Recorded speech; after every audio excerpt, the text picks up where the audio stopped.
Happy Monday, everybody, and thanks for tuning in to Toys, the Universe, and Everything. This week, we're playing JINKS for the Atari 7800. So, is JINKS a hidden gem for the Atari 7800? Is it a long-lost, overlooked classic?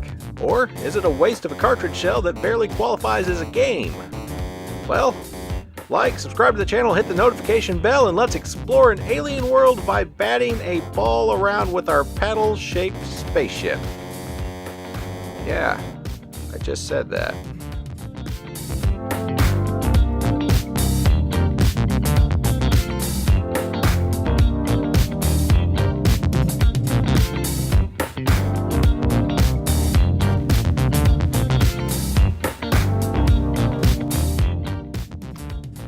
Released 2 years after the home computer version of the same game, JINKS showed up in 1989 to the Atari 7800 party. In this game, you try to bounce a ball to the right of a side-scrolling level to the goal and pick up points along the way.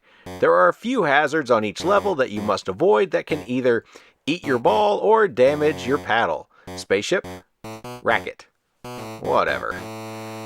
You can repair your paddle-ship racket by bopping the ball into the moving triangle icon on any level.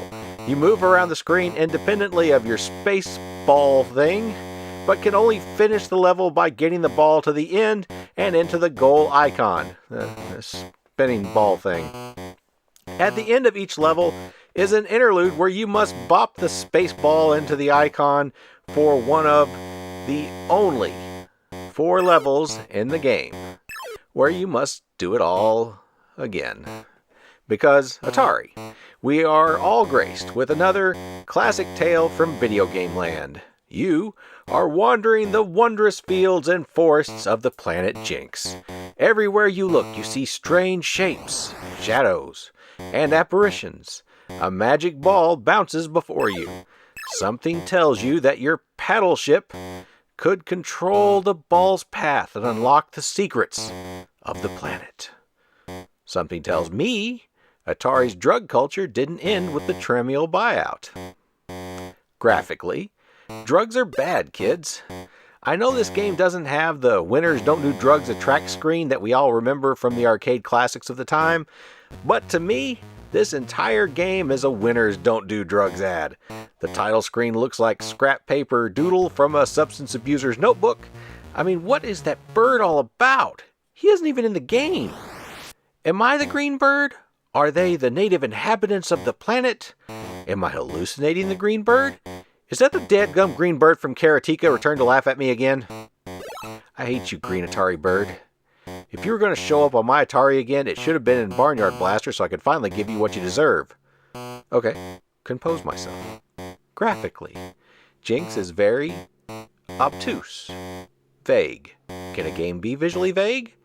The first time you play, it is very difficult to tell what you can interact with. What will damage you or your ball is not clear by any means. On top of that, the color choices in this game are very jarring, not in a good pop art kind of way, more like this belongs in Action 52 for the NES kind of way. The glowing icons are not clear in purpose. It's hard to know if something's just points or a power-up of some kind. This game is just strange to look at. At times, it is flat out ugly to look at. Level 4 looks like it was hit by the ugly stick, and then the ugly forest just suffered an earthquake on top of that. The sound is interesting.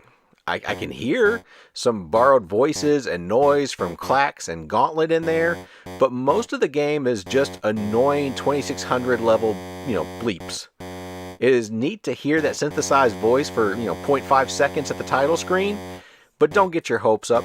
It is all downhill from there. There is no level music, and the bounce noise just makes the game feel like a lonely, desolate experience. Like this game could actually cause clinical depression if played too long. And that leads us to the gameplay itself. It is immediately frustrating and confusing. You will succeed by accident. If you are thinking that you'll find some cool Arkanoid-style power-ups, you're wrong. The game only has 4 levels. After 10 seconds of this game, you are literally forcing your brain to do something it doesn't want to do. It is like intentionally holding your nose in front of a fan and letting the blades bop you on the nose for no good reason. Prolonged exposure to this game can probably lead to depression or PTSD. The physics are poor and the ball will disappear on you, and you'll have to scroll slowly through the level looking for it. You'll eventually want to kill the ball or your ship on purpose, but even that's hard to do. The genuine dangers are static and easy to avoid. It's not like anything actually chases you.